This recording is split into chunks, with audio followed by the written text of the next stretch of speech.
Video like जरूर कर लीजिए और ऐसे वीडियो लगातार फ्री में पाने के लिए चैनल को तुरंत सब्सक्राइब कर लीजिए और बेल आइकन को जरूर टैप कर लीजिए ताकि आगे भी सारे वीडियो आपको मिलते रहे। यूट्यूब में फॉलो करते हैं तो प्लीज ये वाला फ्री टेलीग्राम चैनल जरूर ज्वाइन कर लीजिएगा। सारे नोटिफिकेशन सारे अपडेट यहीं पे आते हैं, ध्यान रखिए।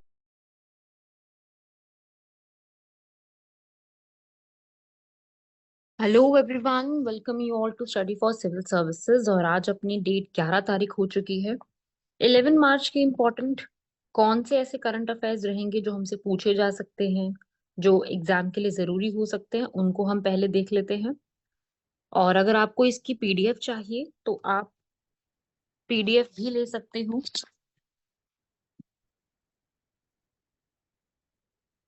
ये हैं वो नंबर जिन पे कॉल करके आप पीडीएफ ले सकते हो। बाकी हमारा टेलीग्राम चैनल भी है, वो भी आप ज्वाइन कर सकते हो।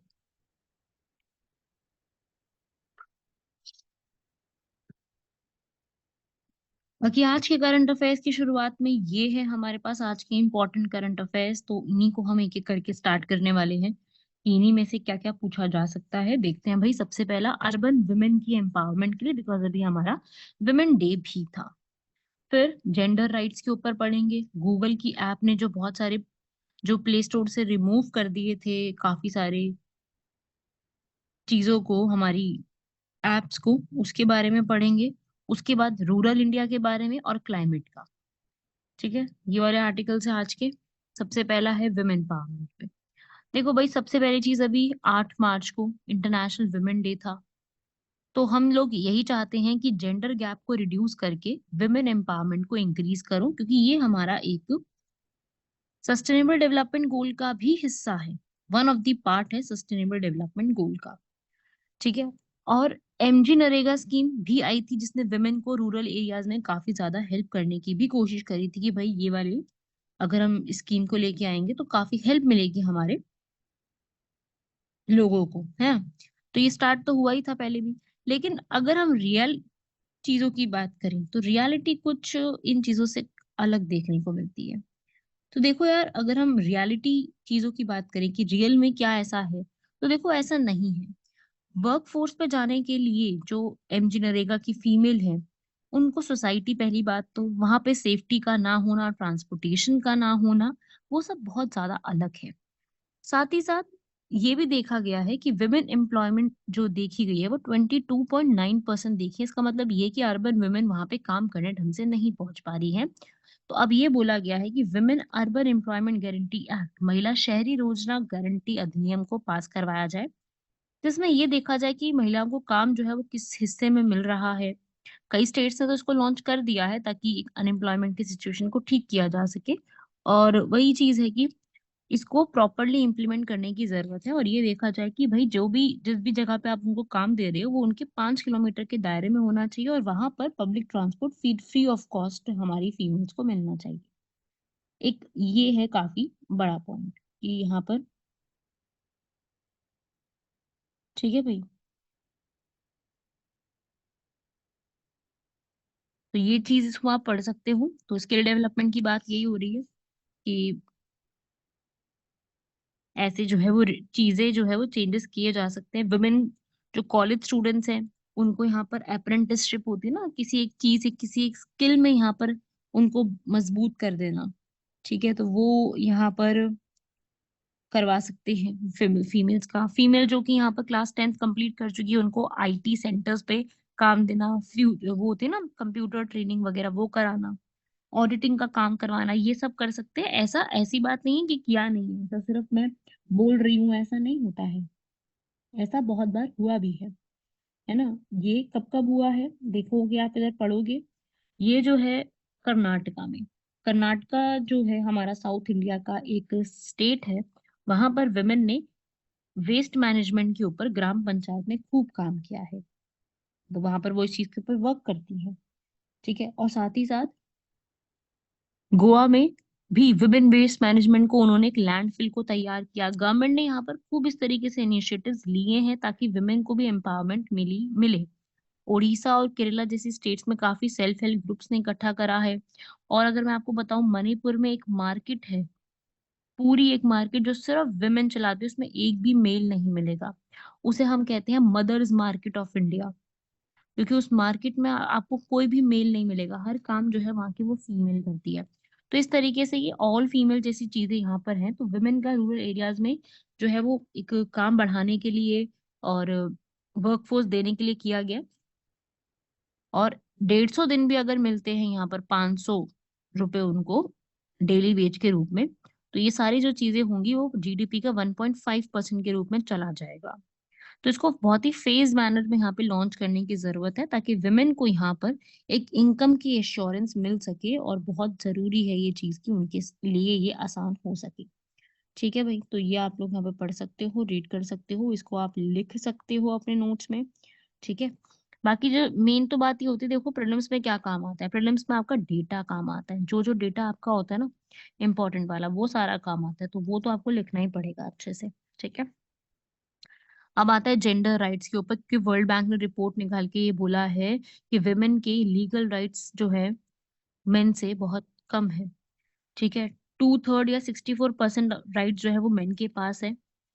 ठीक है। और डिस्क्रिमिनेशन जो है वो फीमेल के साथ होता ही है, आप जानते ही हो। ठीक है। ऐसा नहीं कि ये लिखे हुए राइट्स हैं, ये एक प्रैक्टिकल राइट्स में भी आते हैं कि फीमेल को क्या मिलते क्या है, रियलिटी में राइट्स क्या मिलते हैं। तो एक रिपोर्ट है भाई जिसका नाम है वर्ल्ड बैंक की women business in the law 2024, जिसने 190 इकोनॉमीज के ऊपर चेक करके, अलग अलग चीजों पे चेक करके, safety, mobility, work place, marriage, parenthood, child care, हर चीज पे चेक करते हुए देखा कि भाई ये क्या चीज यहाँ पे क्या है। इंडिया की जो रैंक है वो 113 आई है, 74.4% का स्कोर आया है। और इंडिया की वुमेन जो है उनको 60% राइट्स मिलते हैं। ठीक है। ऐसा बोला गया है। इंडिया ने जो है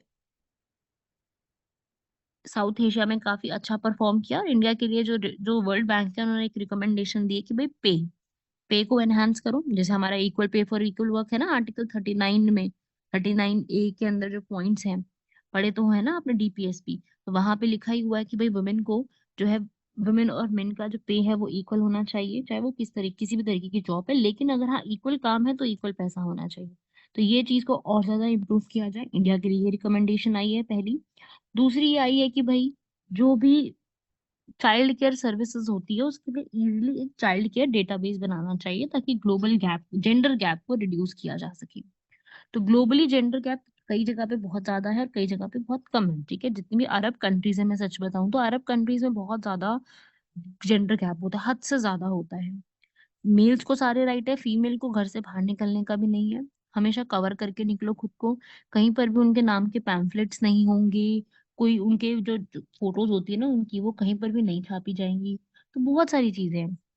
ठीक है। इंडिया में तो चलो काफी ज्यादा फीमेल को अब अपॉर्चुनिटीज दी जा रही हैं। हमारी फाइटर पायलट हो, वंदे भारत की जो है ऑपरेटर हो, बहुत सारी और चीजों में फीमेल अपने आप को एक्सेल कर रही है अब, जहाँ पर पहले सिर्फ और सिर्फ मेल हुआ हुआ करते थे।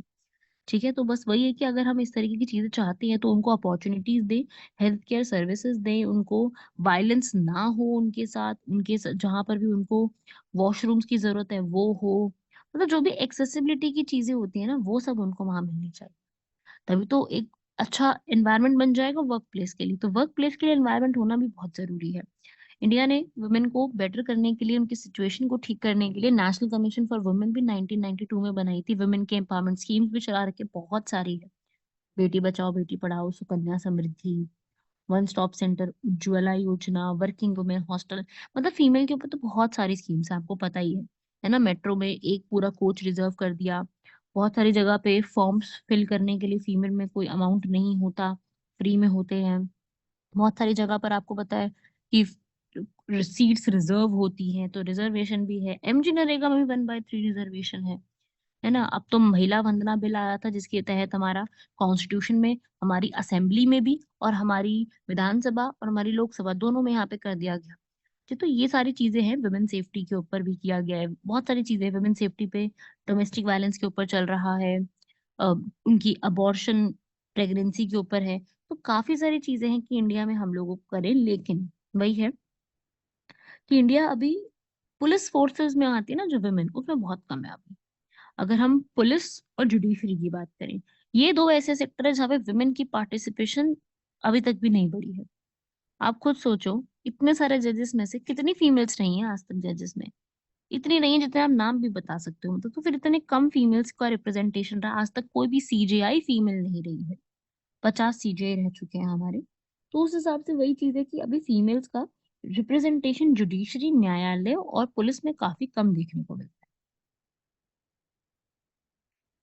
तो चीफ इकोनॉमिस्ट जो हैं द वर्ल्ड बैंक ग्रुप के और सीनियर वाइस प्रेसिडेंट, उनका भी यही कहना है कि ये सब चीजों में डिस्क्रिमिनेटरी लॉस हटा के, पहली बात तो यहाँ पर जो उनका पे है वो रेस करो। पे रेस करोगे तो धीरे धीरे करके स्टैंडर्ड भी रेस होगा और रिस्पेक्ट, ठीक है, द सोसाइटी में एक्सपोजर, सब चीजें बढ़ेंगी, सोसाइटी में एक्सेप्टेंस बढ़ेगी फीमेल्स के काम को लेकर के। तो वो चीजें यहाँ पर, ठीक है। तो ये था आपका सेकंड टॉपिक।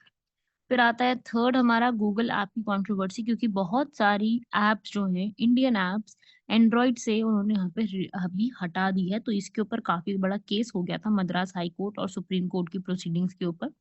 देखो क्या होता है, आपको पता है कि अगर आप ऐप को गूगल पे रखते हो तो ऑब्वियसली सी बात है आपको गूगल को पैसा देना होगा, क्योंकि आप गूगल के प्ले स्टोर पे रख रहे हो, वो तो प्लेटफॉर्म फी उसको देनी पड़ेगी।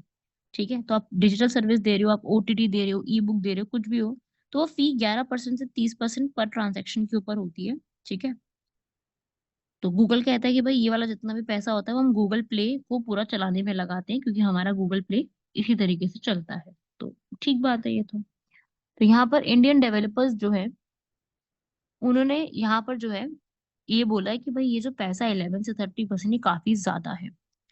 ठीक है, Bharat matrimony, Disney Hotstar plus, तो वो सब पहुंच गए थे कोर्ट्स में कि भाई हम लोगों को ये फी पे नहीं करनी, हम लोग यहाँ पे पहुंच रहे हैं। तो यहाँ पर इन्होंने गूगल जो है वो ऐप स्टोर को बनाने, गूगल ऐसा कह रहा है कि भाई ये जो पूरा ऐप स्टोर हमें चलाना है उसके लिए हमें हाई फीस लेनी पड़ेगी। तो ये प्रॉब्लम यहाँ पर आ गई। ठीक है, एप्पल ने ऐसा कुछ नहीं किया, क्योंकि आपको पता है कि एप्पल बहुत ज्यादा भी इस्तेमाल नहीं होता। अगर हम इस्तेमाल होता है, मैं ये नहीं कहूंगी कि एप्पल का क्रेज अब बढ़ा है, लेकिन as compare to other androids Apple का भी वो चीज नहीं है जितना एंड्रॉइड्स का है। सबके पास, आपको पता है, मोस्टली पीपल के पास एंड्रॉइड है। ठीक है, तो इस तरीके से एप्पल और गूगल में तो ये प्रॉब्लम नहीं हुई। और ऊपर से तो एप्पल के विपरीत गूगल ने विश्व भर में किसी भी तृतीय पक्ष के ऐप स्टोर की अनुमति दी हुई है, जिससे ऐप डेवलपर्स को इन शुल्कों से बचने की छूट मिलती है। एप्पल में तो ये भी चीज नहीं है ना, ऐप स्टोर से ही करना पड़ता है सबको डाउनलोड। तो यहाँ पर ये चीजें हुई हैं। और स्पॉटिफाई, एपिक गेम जैसे जो ये बहुत बड़े बड़े प्लेटफॉर्म्स है, इन्होंने यहाँ पर गूगल पे ये केस कर दिया। तो भाई ये केस हो गया। अब रेगुलेटरी रिस्पॉन्स क्या है इसके ऊपर, कंपटीशन कमीशन ऑफ इंडिया ने गूगल पे आराम से इतना इतना चार्ज लगा दिया, करीब करीब 950 करोड़ का चार्ज लगा दिया। करीब करीब 950 करोड़ का यहाँ पे चार्ज लगा दिया गूगल के ऊपर। तो गूगल जो है यहाँ पर कंपटीशन कमीशन ऑफ इंडिया से ही अपील करता है। उसके बाद फिर उन्होंने जो है इंडियन ऐप जो भी यहाँ पर कोर्ट गई थी उनको प्लेटफॉर्म पे वापस तो लेके आ दिया गया, लेकिन इसके ऊपर अभी सॉल्यूशन नहीं निकला कि भाई ये क्या होगा। अब इसमें गूगल इस तरीके से अगर कह रहा है तो क्या होगा। तो वही है कि ऐप स्टोर पे कंपटीशन बहुत ज्यादा है, तो उसके लिए कुछ रेगुलेशन लाने की जरूरत है, जैसे कि साउथ कोरिया भी लेके आया था। साउथ कोरिया ने ऐप स्टोर पर गूगल और एप्पल के यहाँ पर ये बोला था कि भाई इन इन स्टोर पेमेंट सिस्टम्स को आप कम करो, जो कि हाई फीस होती है। तो साउथ कोरिया ने तो उसके ऊपर पास कर दिया था। यूरोप ने भी पास कर दिया एंटी कंपटीशन एक्टिविटीज के लिए, उन्होंने भी ये चीज यहाँ पर स्टार्ट कर दी थी।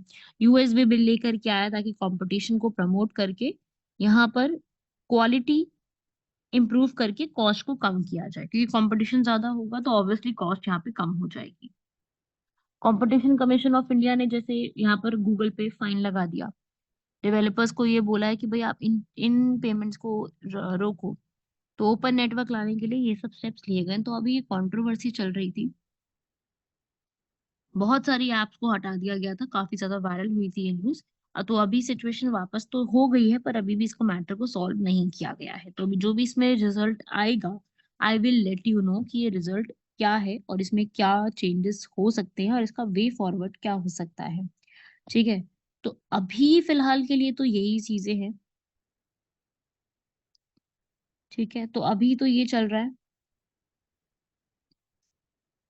ठीक है भाई, गूगल का क्रिटिसिज्म नहीं कहूंगी मैं, पर ये चीज जो है वो अभी चल रही है। ठीक है भाई, ऐसे ही आता है एम्पावरिंग इंडिया। क्यों? क्योंकि अभी रिसेंटली मोटेरा अहमदाबाद के स्टेडियम में गोल्डन जुबली सेलिब्रेशन हुई है मिल्क मार्केटिंग फेडरेशन की, जिसमें प्रॉपर गोल्डन जुबली के बारे में दिखाया और ये बताया कि फार्मर्स ऑफ गुजरात ने पहले कैसे स्टार्ट करते हुए इसमें आगे बढ़े। तो व्हाइट रेवोल्यूशन कैसे बढ़ा, व्हाइट रेवोल्यूशन वर्गीस कुरियन के नाम पे किया जाता है, उनके बर्थडे आता है 26 नवंबर को, उस दिन ये चीज की जाती है। तो कैसे यहाँ पर ये चीज बढ़ी है आगे, उसको यहाँ पर दिखाया गया है। ठीक है। अमूल जो है आप सभी लोग जानते हैं इतना बड़ा ब्रांड बन चुका, और उसके बाद से अमूल जैसा ब्रांड कोई नहीं बन पाया। मतलब चाहे और भी कितने ब्रांड्स रहे, मैं मना नहीं कर रही हूँ, मदर डेयरी है, ऐसे तो और भी हैं, लेकिन अमूल जैसा ब्रांड जो है वो स्ट्रेंथ का सिंबल बन गया है। इंडिया की लाइफ स्टॉक के ऊपर सबसे बड़ा बन चुका है। अमूल का मतलब लोगों का ट्रस्ट है, टेक्नोलॉजी है। अमूल जो है आत्मनिर्भर भारत के ऊपर काम करता है। तो अमूल की जो है ना उपलब्धियों के बारे में यहाँ पे बताया कि अमूल ने किस तरीके से हमारे 18,000 से ज्यादा मिल्क कोऑपरेटिव कम्युनिटीज को, 36,000 से ज्यादा फार्मर्स को 3.5 करोड़ लीटर्स मिल्क पर यहाँ पे दे करके 200 करोड़ की यहाँ पे ऑनलाइन पेमेंट्स ली हैं। अमूल और कोऑपरेटिव ने मिल करके कैसे मिल्क रिवॉल्यूशन में सहयोग किया है, वो यहाँ पर मोटेरा अहमदाबाद में सारी चीजें डिस्कस की गई थी। ठीक है, तो वही मैं आपको बता रही हूँ, ट्रांसफॉर्मेशन का एक एग्जाम्पल है यहाँ पर गुजरात में। तो अमूल जो है पहले वो सबसे पहले ओरिजिन्स जो है वो खेड़ा मिल्क यूनियन के अंडर स्टार्ट हुए थे, धीरे धीरे करते करते आज इतना बड़ा एग्जाम्पल बन चुका है कोऑपरेटिव और गवर्नमेंट के बीच में। और साथ ही साथ 8 करोड़ पीपल को यहाँ पर जॉब देते हुए लार्जेस्ट मिल्क प्रोड्यूसिंग नेशन हम जो है वो बन चुके हैं अमूल की वजह से। तो यहाँ पर हमारा डेयरी सेक्टर काफी ग्रो किया है लास्ट 10 सालों में, 60% हम लोगों ने ग्रो किया है। ये डेयरी सेक्टर हमारा जो है वो हर दिन यहाँ पर काफी ग्रो कर रहा है, हर साल यहाँ पे 6% से ग्रो करके हमारे लिए बेटर कर रहा है। और इसी में ही हमारी विमेन, अभी हम आज की क्लास में विमेन के बारे में काफी चीजें पढ़ रहे थे, तो यहाँ पर नारी शक्ति जो है उसका सबसे बड़ा यहाँ पर काम है। विमेन यहाँ पर 70% से ज्यादा विमेन का यहाँ पर टर्नओवर है। ठीक है, वीट राइस शुगर की इनका से भी मिला करके, तीनों को मिला दोगे तब भी उतना, उससे ज्यादा ही फीमेल जो है वो मिल्क प्रोडक्शन सेक्टर में इन्वॉल्व है। तो विमेन की डेप्थ के बारे में बताया यहाँ पर, 30 लाख करोड़ की असिस्टेंस यहाँ पर दी जा चुकी है। विमेन सेल्फ हेल्प ग्रुप में क्रॉस कर गई हैं पीएम आवास योजना में, विमेन का यहाँ पर बताया गया, क्योंकि अभी वेमेंस डे भी था ना, तो इसलिए इन सब चीजों को भी वहां पे हाईलाइट किया गया। तो रूरल इकोनॉमी हमारी काफी ज्यादा बढ़िया हुई है, पहले की गवर्नमेंट ने रूरल इकोनॉमी पे काम ध्यान दिया। फुट और माउथ डिजीज को खत्म करने के लिए हमने स्टेप्स लिए हैं। फुट और माउथ डिजीजेस के लिए फ्री वैक्सीनेशन सरकार ने चलाई है, और सरकार का यही कहना है कि हम 2030 तक ये चीज को यहाँ पर एंड कर देंगे। अब होती है या नहीं वो तो आगे की बात है, पर बात तो यही है ना कि करेंगे ये चीजें। ठीक है, तो ये रूरल इकोनॉमी को प्रमोट करने के लिए। तो अमूल की हिस्ट्री देखो, आपको पता ही है, मैंने बताया भी है पहले भी वीडियोस में कई बार। 1946 में आनंद गुजरात में एक कोऑपरेटिव डेयरी स्टार्ट हुई। अमूल का मतलब होता है अमूल्य, जिसका मतलब कोई प्राइस ही नहीं है, अमूल्य है। वर्गीस कुरियन, जिनको फादर ऑफ व्हाइट रिवॉल्यूशन भी कहा जाता है, 26 नवंबर को जिनका बर्थडे आता है, इसलिए हम उस दिन मिल्क डे भी मनाते हैं। उन्होंने डेयरी कोऑपरेटिव जो है उसके ऊपर काफी सही काम करते हुए हमारे सारे डेयरी फार्मर्स को इकट्ठा करके उनकी पीड़ाओं को समझते हुए सब चीजें समझी थी। और फिर उसके बाद ऑपरेशन फ्लड चलाया गया, ताकि मिल्क के प्रोग्राम्स को बढ़ाया जा सके। और इंडिया जो है एक टाइम पे मिल्क डेफिशिएंट हुआ करता था, जहाँ पे मिल्क नहीं हुआ करता था, और आज में हम लोग लार्जेस्ट है। तो ये अमूल का मॉडल है जिसने इस चीज पे सबसे ज्यादा हमको सहायता दी। क्लियर हुआ सभी लोगों को? छोटा सा आर्टिकल था, क्लियर हो गया होगा। ऐसे ही आता है rural impact of climate stress. Climate का जितना भी यहाँ पर हीट बढ़ती जा रही है, देखो जितनी जितनी यहाँ पर क्लाइमेट में चेंजेस आएंगे, हीट बढ़ेगी, बेमौसम बरसात होगी, नुकसान फार्मर्स को, रूरल पीपल को सबसे ज्यादा झेलना पड़ता है। तो ये चीज यहाँ पर अभी देखने को मिली है। एक्सट्रीम हीट है, पुअर रूरल हाउस हैं, 2.4% जो है इनकम उनकी खत्म होती जा रही है। 1.5% उनकी फार्म इनकम खत्म होती जा रही है। अगर ये टेम्परेचर हर बार 1 डिग्री सेल्सियस से बढ़ गया तो हमारी एग्रीकल्चर हमारे लिए बहुत मुश्किल हो जाएगी। ठीक है, जो हमारे गरीब, अत्यधिक है, गरीब परिवार है, वो सबसे बुरी स्थिति में यहाँ पर आते जाएंगे, और उनकी जो इनकम है वो और कम हो जाएगी यहाँ पर। वैसे भी बहुत ज्यादा इनकम तो है नहीं, है ना, तो इस वजह से यहाँ पर अपने टोटल इनकम का 5% वो खो देंगे, और आधे से ज्यादा तो वैसे भी वो फ्लड्स की वजह से खो देते हैं। तो ये प्रॉब्लम बहुत ज्यादा है। और क्लाइमेटिक चेंजेस की वजह से या तो उसको अडेप्ट करो, या तो उसको मिटिगेट करने की स्ट्रैटेजीज लेकर के आए। एक्सट्रीम वेदर इवेंट्स आ रहे हैं, उनको ठीक करने के लिए चीजें करो, या आप पढ़ सकते हो यहाँ पर फ्लड और हीट स्ट्रेस की वजह से, बाढ़ और अत्यधिक उष्मा के होने की वजह से जो है ग्रामीण क्षेत्रों में गरीब और आर्थिक रूप से सक्षम परिवारों के बीच आय का अंतर बहुत ज्यादा होता जा रहा है। आय का जो अंतर होता है ना वो ज्यादा देखने को मिल रहा है। इसके लिए सरकार ने बहुत सारी चैलेंजेस को सॉल्व करने के लिए करी भी हैं चीजें। क्लाइमेट को फाइनेंस करने की भी कोशिश करेगी, क्लाइमेट के ऊपर जो चीजें हो रही है उसमें लोगों को जो नुकसान हो रहा है वो वापस दे उनको, ये भी सरकार ने कोशिश करी है। पर वही है ना कि ये चीज अभी इम्प्लीमेंट ढंग से हुई नहीं है। ठीक है, आप पढ़ सकते हो यहाँ पे डेटा क्लाइमेट फाइनेंस के ऊपर। 7.5% ही ऐसा है जो कि क्लाइमेट चेंज के अडेप्टेशन के ऊपर लग रहा है। 3% से भी कम यहाँ पर जो है एग्रीकल्चर को पैसा यहाँ पर मिला है। स्मॉल स्केल के पास 1.7%, सिर्फ $10 बिलियन यहाँ पर मिला है। तो लोग इतने ज्यादा हैं, समस्या इतनी बड़ी है, पर उसके लिए जो अमाउंट सैंक्शन होता है वो भी बहुत कम है, और उसके लिए जो स्ट्रैटेजीज होंगी वो भी अभी बहुत ज्यादा अच्छी और स्ट्रांग नहीं है। क्लियर हुआ भाई यहाँ तक? तो ये आप याद रखिएगा यहाँ तक। ऐसे ही हमारा आज का क्वेश्चंस देख लेते हैं। स्टेरेनिमा एडेमेसी, ये एक तरीके की अभी नेमाटोड स्पीशीज निकल के आई है। ये नई नेमाटोड स्पीशीज निकल के आई है। तो ये स्टेरेनिमा एडेमेसी काफी ज्यादा न्यूज में थी। टाइनी वॉर्म में छोटा सा कीड़ा सा निकल के आया है, ये इसका नया नाम रख दिया गया है। ठीक है, मतलब आप एक ह्यूमन हेयर की बात करो, ह्यूमन हेयर से भी छोटा है ये, बिल्कुल विजिबल ही नहीं है ये, आपको नॉर्मल आंखों से तो दिख ही नहीं सकता ये।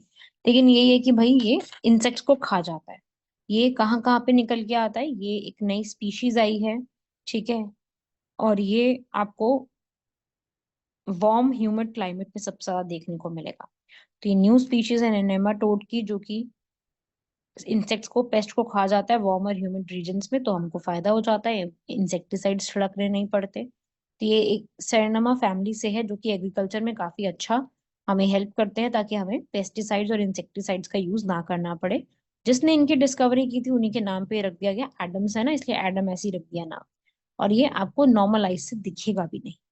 ठीक है, ये भाई पेस्टिसाइड फ्री सॉल्यूशन दे रहे हैं ताकि एग्रीकल्चर में ये चीजें ठीक हो जाए। तो ये सेरेनामा फैमिली, ये पूरा याद रखिएगा। छोटा सा आर्टिकल है ये, तब एक ऐसा नेमाटोड की स्पीशीज है और ये फ्रेंडली है फार्मर्स के लिए। ऐसे ही आता है फ्यूचर सर्कल कोलाइडर एट सोन। ठीक है भाई, ये आज का क्वेश्चन भी यही है। आप जरा देखना शुरू करिए इसके बारे में, पढ़िए इसको। तो ये FCC एक तरीके से नया एक टर्म निकल के आई है, फ्यूचर सर्कुलर कोलाइडर। ये एक स्टडी है नया इंफ्रास्ट्रक्चर के लिए, आने वाली जनरेशन की स्टडी के लिए। इसमें क्या होगा, ये एक पार्टिकल को एसिलरेट करेगा, super proton, cyclotron, Tevatron, large hadron collider, जिसमें अलग अलग सिनेरियोज होंगे, इलेक्ट्रॉन, पॉजिट्रॉन, इलेक्ट्रॉन हाइड्रोन, इसमें फास्ट उनको कोलाइड किया जाएगा। ठीक है, फास्ट कोलिजन के लिए स्टार्ट किया गया है। पार्टिकल एसिलरेटर है, नेक्स्ट जनरेशन ऑफ पार्टिकल कोलाइडर्स के लिए, जो कि 2040 तक आएगा, अभी नहीं। और ये लार्ज हेड्रॉन कोलाइडर को यहाँ पर इसी में ही इसको कंडक्ट किया जा रहा है, एक पूरी स्टडी है। ठीक है, जो ये CERN है उन्होंने इसके ऊपर पूरी स्टडी करी है। CERN कौन है भाई? European Organisation for Nuclear Research कहा जाता है इसको, जो कि यहाँ पर पूरा वर्ल्ड की लार्जेस्ट फिजिक्स लेबोरेटरी, फिजिक्स के लिए लैब यहीं पर ही बनी हुई है। फ्रांस स्विट्जरलैंड बॉर्डर पे जेनेवा में बनी हुई है। 1954 में सर्न बनी थी, जो कि पूरे वर्ल्ड के लिए काम करती है। ठीक है, तो ये फ्यूचर सर्कुलर कोलाइडर के बारे में ही आपको मैं बता रही हूँ। ये वही चीजें काम देखती है जो कि पार्टिकल कोलाइडर के ऊपर रिसर्च करेगी। यहाँ पर हेड्रॉन और लेप्टॉन का क्या आपस में कनेक्शन है, कैसे उसको इम्प्रूव कर सकते हैं, वो सब चीजें यहाँ पर डिसाइड किया जाएगा। क्लियर है भाई? ये आप लोग लिख सकते हो यहाँ पर, ये सारे फैक्चुअल इंफॉर्मेशन ये सब लिखो, और इसको आप जितना जितना क्लास में आज करवाया है उसको लर्न करो। ये सारे के सारे फैक्ट्स आपके एग्जाम के लिए, मतलब सारे एग्जाम के लिए इंपॉर्टेंट बन जाएंगे। ठीक है, तो आप ये सारी चीजें लिख सकते हो, ये नोट करिए। ये सब कंप्लीट करिए, बाकी आप सभी लोगों से मिलते हैं नेक्स्ट लेक्चर में। तब तक के लिए धन्यवाद, शुक्रिया, जय हिंद। और कमेंट करके जरूर बताइएगा कि लेक्चर आपको कैसा लगा, उसमें आपको कुछ भी नया सीखने को मिला है तो कमेंट करिए। देखिए यार, जब भी आपको किसी भी लेक्चर से कुछ नया सीखने को मिलता है तो आप कोई भी चैनल हो, स्टडी फॉर सिविल सर्विसेज है, ओनली करंट अफेयर या XYZ, आप कुछ भी यहाँ पे सुन रहे हो, उस पे कमेंट जरूर करिए, ताकि आप जो पढ़ाने वाले हैं उनको भी यहाँ पे मोटिवेशन मिले। तो आप कोई भी चैनल है, मैं ये नहीं कह रही सिर्फ हमारे चैनल पे कमेंट करो, जिससे भी आपको सीखने को मिल रहा है उस पे आप चैनल पे कमेंट करो, सो दैट हम लोगों को भी एक अच्छा मौका मिले, एक अच्छी मोटिवेशन मिले। Right everyone? चलिए, जय हिंद।